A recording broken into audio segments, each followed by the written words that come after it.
Hello everyone, I'm Joshua the Media Alchemist, and today we are playing the third entry in the Frogger series. He's back, Frogger, for the PS1. The last Frogger game was 3D, and that was 13 years ago. But he's back from the hospital and in 3D. Now, I've heard great things and some nightmarish things about this game, so let's see how this goes. Let's hop to it. Why did the frog cross the road? He didn't. We've rebuilt one of the greatest video game heroes of all time, and now he's back. Frogger on CD-ROM. The classic arcade game is back and better than ever with more graphics, more worlds, more enemies, more superpowers, and it's more addictive than ever. The hardest part is turning it off. Frogger on CD-ROM for PC and PlayStation game console. Revived, rebuilt, and ready to hop. Hey, buddy. You okay? Oh, that's a catchy song.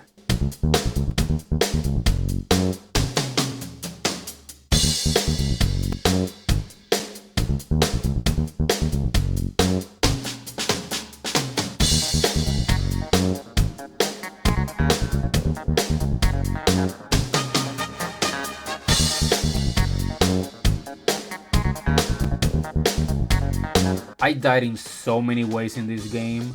I'm just gonna have like a death counter for every unique death and make like a list to see how high the number gets by the end. The game starts with 4 areas to play in any order, each with 5 acts. I started with the retro track, and it's just as it sounds. We cross the road, we got fast cars, trucks, the slow cars, the turtles that dive, the logs, the female frog bonus is also back, crocodiles, snakes, which now kill you on contact, head or tails, unlike the original Frogger, where they could only damage you if you hit their head. That's different. The beavers are back and are actually a menace this time. They even go for the turtles. I don't think that ever happened in the arcade version. It is classic Frogger, but 3D. At times it can be a little frustrating. You can find yourself in situations you can't escape from. But overall, it was a fun, challenging level. We no longer take 5 frogs to the other side of the river, but instead we rescue frogs. Something that may have been a carryover idea from that cancelled Sega Game Gear Frogger, or a mere coincidence. You decide. Oh, interesting. So this game was designed by Sony Computer Entertainment Europe. They were formed in 1997, making this one of their first games under that brand, alongside Beast Wars Transformers. And soon after, they would make Medieval, a game series I should really try eventually. Oh, they also work on My God, Little Big Planet. Nice. His back Frogger was a commercial success. And as you can see by this physical copy I got, it has the greatest hits green border to prove it. The retro stage song is pretty catchy too.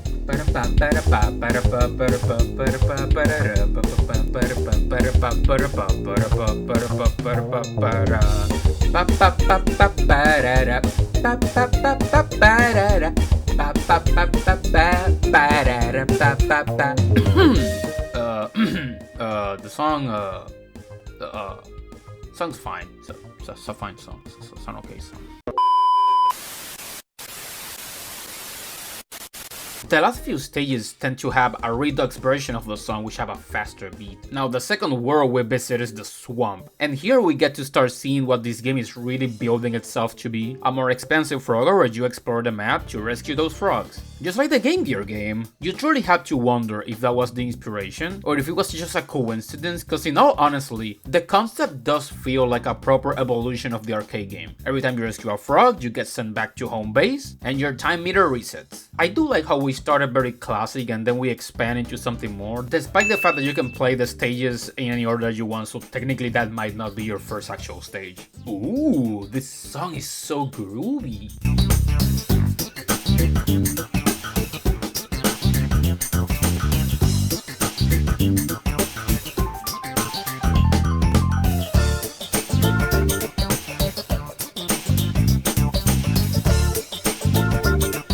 This game can get very difficult. I got so many game overs. Sometimes it is also difficult to see things coming, and when you are on moving platforms, your camera switches directions alongside the moving objects and with your controls, which is rather disorienting. Luckily, the L2 and R2 bumpers can let you move the camera in its 4 directions. I would recommend playing this game with infinite lives. It is a built-in cheat code you can use in the pause screen. It saves you a loading screen and that's great. Dare I say it makes the game more fun? More of a trial and error game. But don't get too comfy. You have infinite lives, but you'll die all the same. This game requires patience. We have a few new moves now. Frogger can now extend his tongue to capture flies and other insects. At first I thought this sucked because on the OG game, you can just come in contact with them. Now we got this unnecessary extra step. We can't even pick them up the normal way. But I grew accustomed to it. You see, if one is too far away, now you can actually grab them, which is pretty useful. Sometimes you can also see insects flying above you or over areas you are unable to reach, so your frog tongue can just extend and reach those areas. That's pretty neat. I still wish contact would also work, but I get it. Gotta justify the new move. Our other new move is Super Hop, which allows us to reach higher terrain. Lastly, we got Power Crop, which is a tracker that lets us know if a baby frog is nearby. Some of the bugs you can eat also function as power-ups, giving you more time, the ability to glow, extending the range of your tongue, or making you faster. I found them relatively useful, but nothing game-changing. The game would feel more or less the same without them for the most part. I think one of the main problems I can immediately see with this game is that sometimes things come out of nowhere. You avoid a bunch of obstacles successfully, only to be killed by something coming from the edge of the screen. Something that wouldn't happen on Classic, 3D, or even the cancelled Game Gear game. The camera is just too close and you can't control how close or far it is, and sometimes things move at insane speeds. Okay, the bees at the Canopy Caper stage are so annoying. At first I thought there was a gimmick, like, are they afraid of the bird or something? I noticed that if I go far away they stop chasing me. Maybe it was the bird? I'm not sure. I just tried my best to hug the walls and run for it. Wait, what happened to the music? It's not looping properly. A shame too, it's a nice song.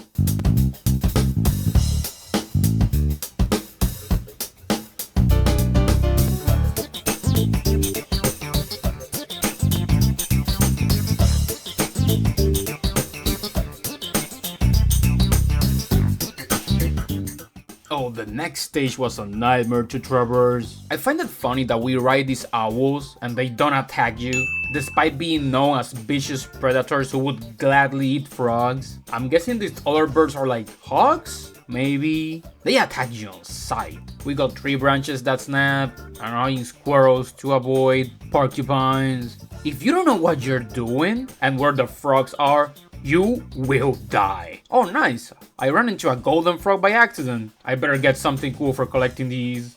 Oh, that was weird, this zone had only 2 stages. I thought they were all gonna have 5. Machinery Zone has a very interesting gimmick.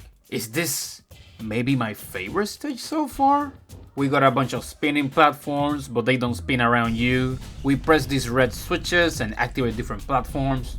Not bad, I like this. The following stage on this zone has you moving very fast. The floor opens after you step on it, so you need to be constantly moving forward and pressing switches to activate moving platforms. Be mindful of when you press them or you might get a bad timing. Oh, and this is also a nice song, I like the rhythm. While doing research on this video, I ran into something quite peculiar. So apparently there are 64 discs containing prototype versions of Frogger. Peculiar number. Some of these copies are so early into development that they look nothing like the final product. Look at that realistic Frogger, wow, this game could have ended up looking completely different.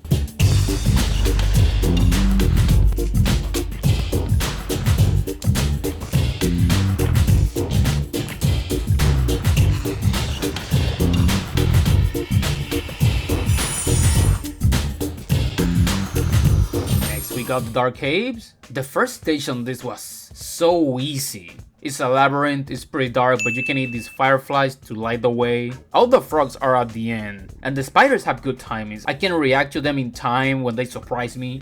Honestly, very good level. Then we have an ice level, where we can move very fast over ice. It's a bit frustrating at first, since it's a new gimmick and for the last frogs you need to move rather far down, but not gonna lie, it was a fun one. A fun ice level, guys. That's an achievement. The last one is closer to how the first one works, with multiple layers of spider webs creating a maze. This might be, again, some of the best stages the game has to offer in my opinion, so far. I haven't beaten it yet, I can take that back yet still. The song in this stage is also pretty good. I like how they implemented cave sound effects into the track, it's a very fun one.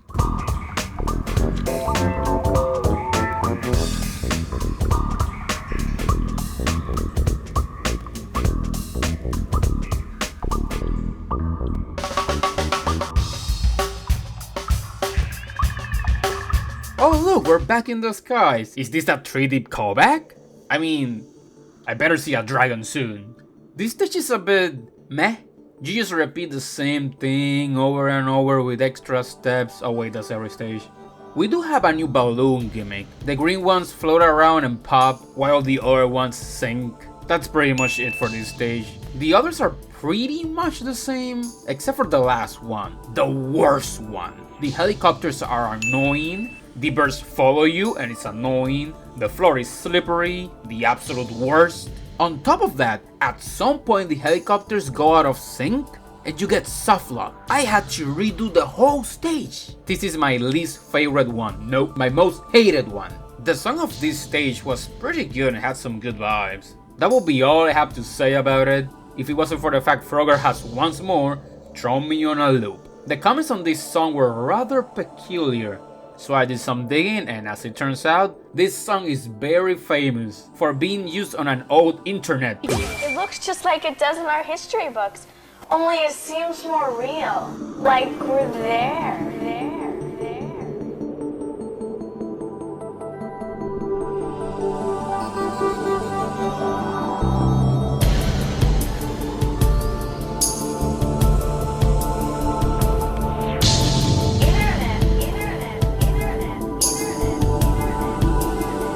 It's all right here at your fingertips. Man, this is what YouTube was made for. This is amazing, absolute cinema. Anyways, let's keep hopping. That previous garbage stage is followed by... Oh, a good stage. Come on, Frogger, you can't do this to me. You can't just give me a garbage stage followed by a great one. Make up your mind. The stage has you go through toxic waste, use time bugs to restore time, and hop on top of sinking barrels and floating newspaper to reach frogs. We also have a new platforming mechanic, exploding barrels. No, surprisingly they don't kill you, they propel you forward. Pretty good, I say. Great stage. Well shoot, another great stage. We slide on gooey slime, managing our movement and timing our jumps downwards. It also was pretty easy. Man, this game's difficulty is all over the place. Oh, and another great song. Man, Frogger can't stop winning with these. Might be my favorite so far. Man, those last few stages have been pretty good. I have been having so much fun. I wonder if anything could happen that would possibly change that. Spikes, slippery oil, and spikes. I hate this stage. It's so much of a waiting game. And the game wants you to move fast. Even touching spikeless wood parts kills you. At least for the early ones, I found a way to get away with it. Just jump over them. The barrel jumping section of the reservoir frogs was quite annoying, and the last frog is really cutting it close with the timing. But it was an okay stage. Well, we are near the end. The first stage, I loved it. Cactus Point. We avoid bisons, snakes, falling rocks. That's one way to die. The cactus shreds you to pieces. Somehow, it was a pretty easy stage. Or maybe this game is so hard that anything not making me scream is cozy by comparison. The second stage of this row has some annoying boulders and beetles, but it's still pretty good, testing your speed and reflexes. Tumbling Ballet had very annoying tumbleweeds, till I realized you just stand and slowly avoid them by jumping to the other side. It's a pretty alright stage, I beat it pretty quickly. Oh, we got the same stage again, but faster and more annoying. Garbage. You were perfect! How could you ruin this? At least the song is good.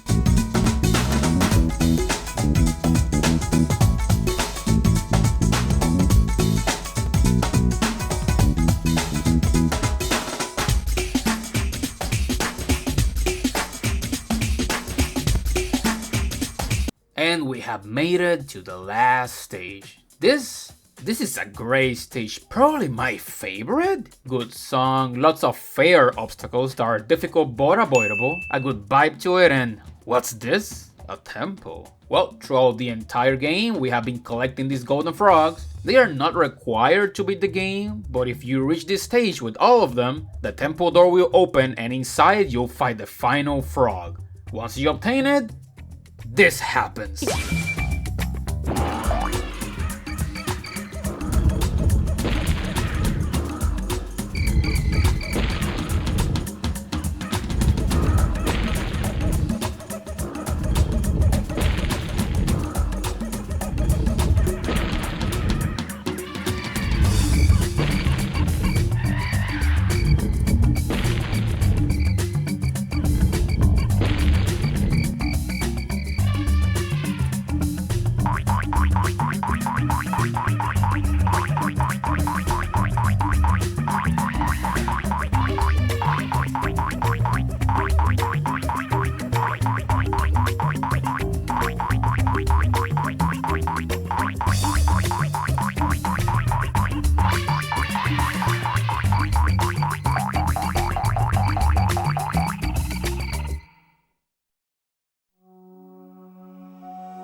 What a fever dream! This is amazing! I dare say, totally worth it? We don't get a picture or a thank you for playing my game. We get a whole ass cutscene, absolute cinema. This was absolutely riveting. Something I'm aware of but I forgot to mention is that this game has a multiplayer mode with exclusive stages, but I had no way of testing this owning a single controller. Oh well.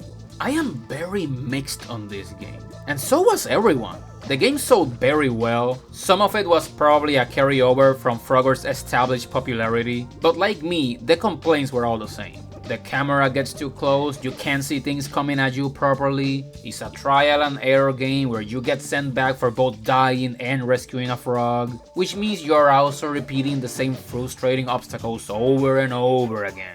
On top of that, the time limit makes it very stressful and sometimes you straight up gotta know where the frog is. And even then, knowing where they are, sometimes you still make it by a hair. Maybe not having a time limit would be better, you can take your time and move carefully. That was a bad carryover from the original Frogger. The reason why both Arcade Frogger and 3Deep had a time limit was because those games were smaller and the directives were always on screen. 3Deep even raised the time limit, since it had 3 sections, so it would take you longer than the original game. I mean, for frog's sake, the Sega Game Gear that never got published removed the time limit because it understood the assignment. You are exploring. Having a time limit on exploration is a bad idea. If it wasn't for the built-in infinite life sheet, I would have given up on beating this game. Still, the music was great, some stages were actually very good, and the concept is pretty solid. I would be lying if I said that there weren't points where I was having genuine fun. But yeah, this might be a game I would not recommend unless you like difficult games or are very patient. The difficulty will hit you like a truck. Because of this, the game got mixed reviews, and despite a sequel, which I will be playing soon, they didn't make a trilogy and change directions. Which tells me that word of mouth made people not want to give the series a second chance. Is the sequel better or worse? We shall see when we get to it. This has been the Media Alchemist. Thanks for watching this far. Like and subscribe if you like this. And I'll see y'all next time. Take care. Ribbit.